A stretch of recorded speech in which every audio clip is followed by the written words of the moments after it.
साथियों, मैं ब्रजमोहन और इस वक्त हूँ सोपोर जिले के ग्राम पंचायत ढोडर में। आज यहाँ पर बीजेपी द्वारा संत रविदास मंदिर निर्माण की यात्रा निकाली गई, तो यहाँ पर कुछ महिलाएं आई हुई हैं, उनसे ही जानेंगे। क्या नाम है आपका? मेरा नाम तो मेवा भाई। थोड़ा मेवा भाई। कहाँ से आई हो? ढोडर से, खोजीपुरा से। तो क्यों आए यहाँ पर, क्या काम था? भैया ना राशन नहीं, आप यहाँ पर किस प्रोग्राम में आए? क्या किस रविदास जयंती में प्रोग्राम में आए। तो रविदास जयंती अभी कहाँ? रविदास जयंती तो जनवरी में आता है। तभी काहे की जयंती बनाई, यात्रा में आए। तो क्या बोला था जब तुम्हें बुलाने के लिए गए? तब तो बोला होगा कुछ। कह रहे कि यात्रा में चलो। हाँ, प्रोग्राम है। क्या कह के गए?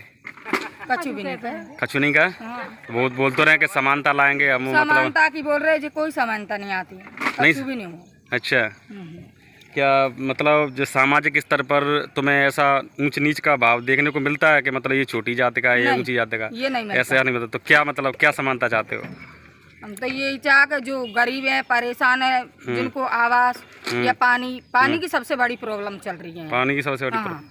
तो आवासों की तो देखो, आवासों की तो सबकी समस्या यो है। कोई यहाँ हमारे एक मोहल्ले में कोई 50-100 आवास तो एक मोहल्ले में मिल चुके हैं, और कई ने वो किस्त पूरी। हमारे मुख्यमंत्री शिवराज सिंह चौहान तो ये कहते हैं कि मतलब हमने गांव नल जल योजना बनवा दी। नलों में पानी की अभी अभी नल तो लग चुके हैं घर में, ये बात सत्य है।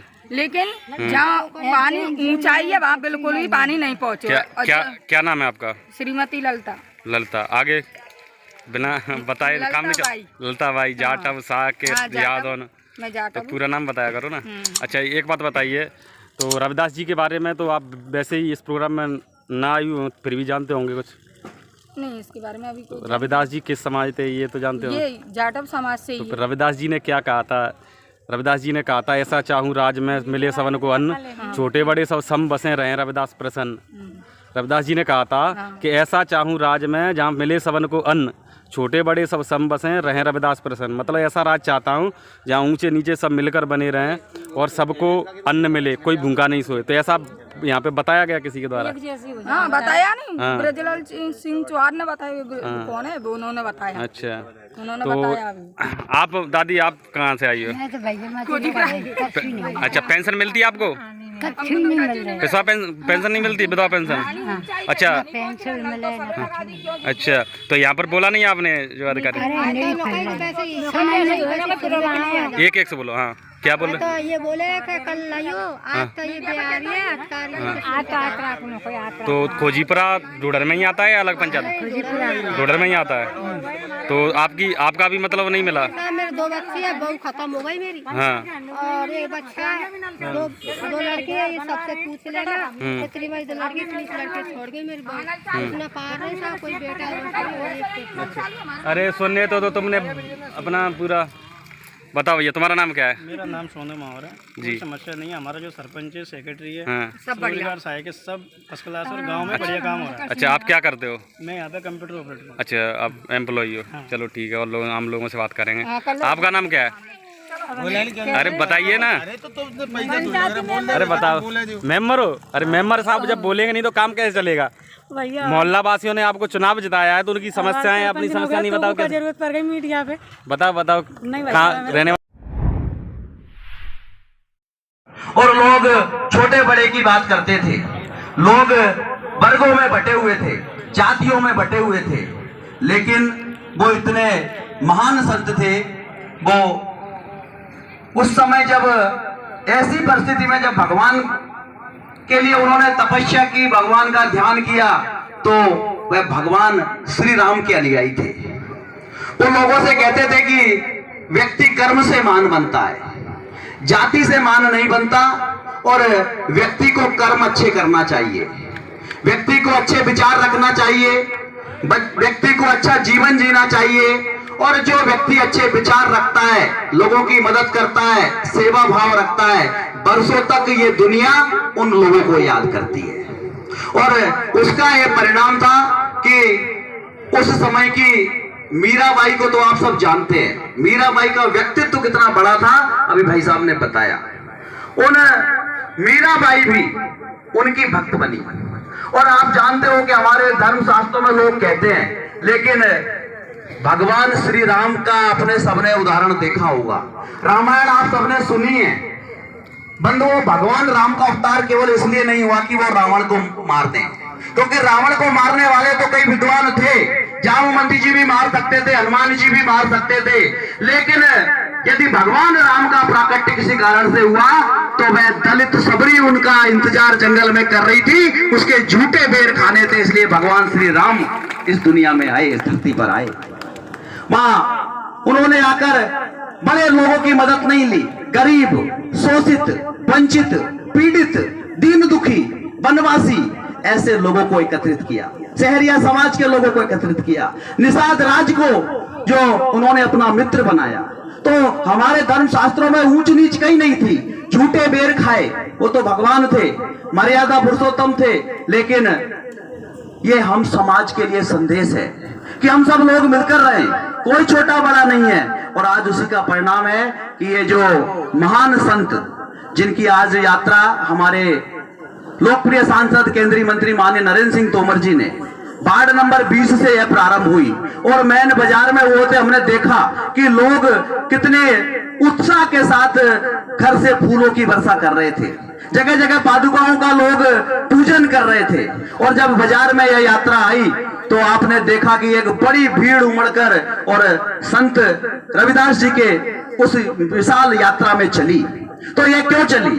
क्योंकि यह इसलिए चली कि संत रविदास जी वास्तव में इतने महान थे, कर्म को प्रमुख मानते थे। मैं एक उदाहरण छोटा सा आपको बताता हूं। संत रविदास जी गरीब थे, संत रविदास जी जूते जोड़ने का काम करते थे, लेकिन संत रविदास मन से बहुत उदारवादी थे, संतों की सेवा करते थे, भगवान में आस्था रखते थे। और जब वह जूते जोड़ते थे तो एक बार एक प्रसिद्ध संत उनकी कुटिया पर आए, और कुटिया पर आए तो ऐसा कहते हैं कि वो तो स्वयं भगवान का अवतार थे, उनकी परीक्षा लेने के लिए आए। जब वे आए और उन्होंने उनकी सेवा की, उनके फ्री में जूते बना दिए, तो संत ने कहा कि मैं आपको कुछ देना चाहता हूं रविदास जी। तो रविदास जी ने कहा कि मैं संतों से पैसा नहीं लेता, मैं तो संतों की सेवा करता हूं, मेरा तो जन्म ही संतों की सेवा करने के लिए बना है। तो फिर उन्होंने कहा कि नहीं, आपको कुछ लेना पड़ेगा, कुछ ना कुछ तो मैं भेंट देकर जाऊंगा। तो बंधुओं, उन महान संत के पास एक मणि थी, पारस मणि थी।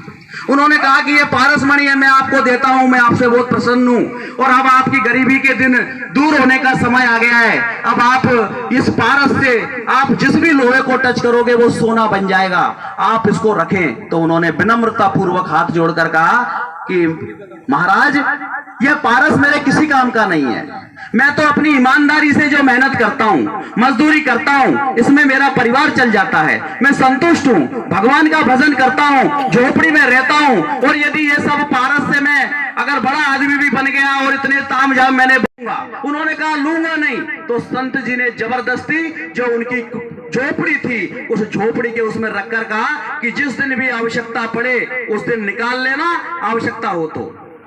6, 7, 8 महीने गुजर गए तो संत जी ने सोचा कि अब तो रविदास बड़ा आदमी बन गया होगा, उस मणि को निकाल लिया होगा और लोहे को टच करके कहीं सोना बना लिया होगा, पक्के मकान बना लिए होंगे। जब आए तो वही रविदास जी भगवान का भजन कर रहे हैं और रविदास जी कह रहे हैं, अब कैसे छूटे राम रट लागी, प्रभु जी तुम चंदन हम पानी, अंग अंग बास समानी, प्रभु जी तुम घन वन हम मोरा, जैसे चितवत चंद चकोरा, प्रभु जी तुम दीपक हम बाती, जाकी ज्योति भरे दिन राती, प्रभु जी तुम मोती हम धागा, जैसे सोनई मिलत सुहागा, प्रभु जी तुम स्वामी हम दासा, ऐसी भक्ति करे रे दासा।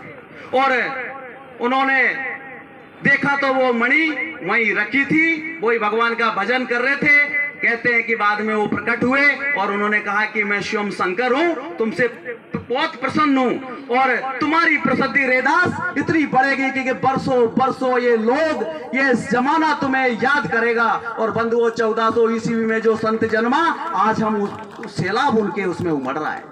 अच्छे काम करना चाहिए मनुष्य को, व्यक्तित्व को ऐसा, व्यक्ति को अपने व्यक्तित्व को ऐसा बनाना चाहिए कि लोग हमेशा हमें याद करें। लोग जब हम इस दुनिया से जाएं तो लोग कहे बहुत भला आदमी था, बहुत अच्छा व्यक्ति था, बहुत लोगों की मदद किया करता था, और वही साथ में जाता है। और इसलिए संत रविदास जी से हम प्रेरणा लें आज से, क्योंकि हमारे देश के यशस्वी प्रधानमंत्री माननीय मोदी जी 100 करोड़ का एक भव्य मंदिर उनका बनाने वाले हैं। उनसे हम प्रेरणा लेंगे। जब मंदिर बन जाएगा तो हम दर्शन करने भी जाएंगे और अपने जीवन को धन्य बनाने का काम करेंगे। आज से प्रेरणा लें, राष्ट्र का काम करेंगे, अच्छा काम करेंगे, गड़बड़ नहीं करेंगे। और यदि हमारे मन में कोई ऊंच नीच का भाव है तो उसको समाप्त कर देंगे, क्योंकि हम मनुष्य हैं। ईश्वर ने हमको यहाँ भेजा है और हमारा रक्त एक जैसा है। भाई साहब अभी पिछले उसमें कह रहे थे दुर्गा लाल जी कि व्यक्ति का खून एक जैसा होता है, अगर लाल है तो सबका लाल ही होता है, किसी का नीला पीला काला नहीं होता है।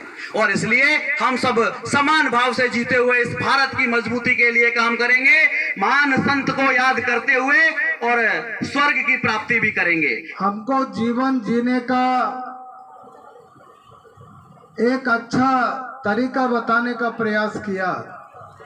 मनुष्य के जीवन में किस प्रकार से जी करके हम सार्थकता प्राप्त कर सकते हैं, इसके लिए संत रविदास जी ने जो उपदेश, जो संदेश देश के अंदर दिया, उसके कारण से उनको बहुत सम्मान की दृष्टि से देखा जाने लगा। संत रविदास जी कर्म में विश्वास रखते थे। संत रविदास जी कर्म में विश्वास रखते हुए समय पर अपना काम पूरा करने का उपदेश देते थे। अहंकार से मुक्त रहने का संत रविदास जी ने हर प्रत्येक प्राणी को संदेश दिया और इसके साथ साथ विनम्रता के भाव से अपने जीवन में अपने कर्तव्य का निर्वहन करने के लिए उन्होंने कहा। वास्तव में अगर हम देखें तो जीवन भी जीने की एक कला है और जैसा संत शिरोमणि जी ने कहा कि जीवन को विनम्रता के साथ दूसरे का परोपकार करते हुए, दूसरे के साथ सद्व्यवहार करते हुए अपने कर्तव्य का निर्वहन ठीक से करने की ओर आगे बढ़ेंगे तो निश्चित रूप से जीवन धन्य हो जाएगा। और इसी के कारण से बारंबार इस बात का आग्रह रहता है कि हम अपने जीवन के अंदर सार्थकता करने के लिए इस प्रकार का प्रयत्न करें कि हमारे जीवन में काम करते करते अपने आप ही हम अपने जीवन को धन्य बना लें। और इसके लिए संत रविदास जी ने कहा कि आदमी बड़ा हो या छोटा, अगर अहंकार नहीं है तो सब चीज़ों को ठीक किया जा सकता है। उन्होंने एक उदाहरण दिया कि शक्कर के दाने, अगर हाथी घूम रहा है तो वो उनको उठा नहीं सकता, लेकिन छोटी सी चींटी उस शक्कर के दाने को उठा सकती है। हाथी में बड़ा होने के बाद अहंकार है, लेकिन वो काम जो चींटी कर सकती है वो नहीं कर पाई। और इसके कारण से हर व्यक्ति को जीवन के अंदर इस बात को ध्यान में रख कर के काम करना चाहिए कि कहीं संपत्ति, कोई पद या दायित्व अथवा किसी प्रकार का कोई ऐसा हमारे पास ऐसी प्राप्ति हो गई है जिसके कारण से हम अहंकारी बने, इसको त्यागना पड़ेगा। व्यक्ति अगर अहंकारी भाव से काम करेगा तो कितना भी बड़ा बने वो जीवन को धन्य नहीं कर सकता। और अपने आप में विनम्रता के भाव से काम करते हुए और ठीक तरीके से बिना अहंकार के, बिना द्वेष के, बिना ईर्ष्या के काम करेगा तो व्यक्ति निश्चित रूप से बहुत बड़ा बनेगा। जीवन में ईर्ष्या करना अपने आप को गलाना है। भगवान ने जिसको जो दिया है, जिसकी किस्मत है, जिसका जो काम है, जिसने जो परिश्रम किया है, उसके आधार पर उस काम को वो ऊंचा करता है। संत रविदास जी ने भी कहा है कि जब व्यक्ति अपने कर्तव्य के माध्यम से ऊंचाइयों पर जाए तो उस व्यक्ति से ईर्ष्या करने का भाव अपने आप को समाप्त करने के योग्य होता है। शिरोमणि रविदास जी महाराज की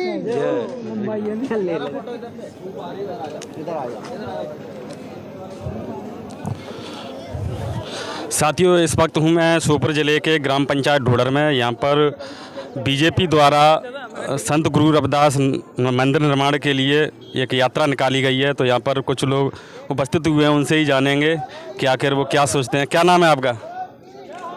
ब्रजेश। ब्रजेश। क्यों आए हो यहाँ पर? संत रविदास जी की उस यात्रा में। तो रविदास जी के बारे में कुछ जानते हो? जानते हैं संत रविदास। क्या जानते हैं? संत रविदास जी, संत रविदास जी, मतलब क्या कहा था, उनके जीवन का उद्देश्य क्या था? उसके जीवन का उद्देश्य था। चलिए ठीक है। क्या नाम है आपका? क्या नाम है? बंटी। बंटी। क्यों आए हो यहाँ पर? देखने के लिए आए, क्या देखने आए? यात्रा को। क्या बताया आप यात्रा में, क्या समझ में आया? मैं तो अभी आ लिया है यार पीछे। आपका क्या नाम है? मैं पटवारी हूँ बगदिया। अच्छा, आप बोलना चाहोगे सर? चलो ठीक है।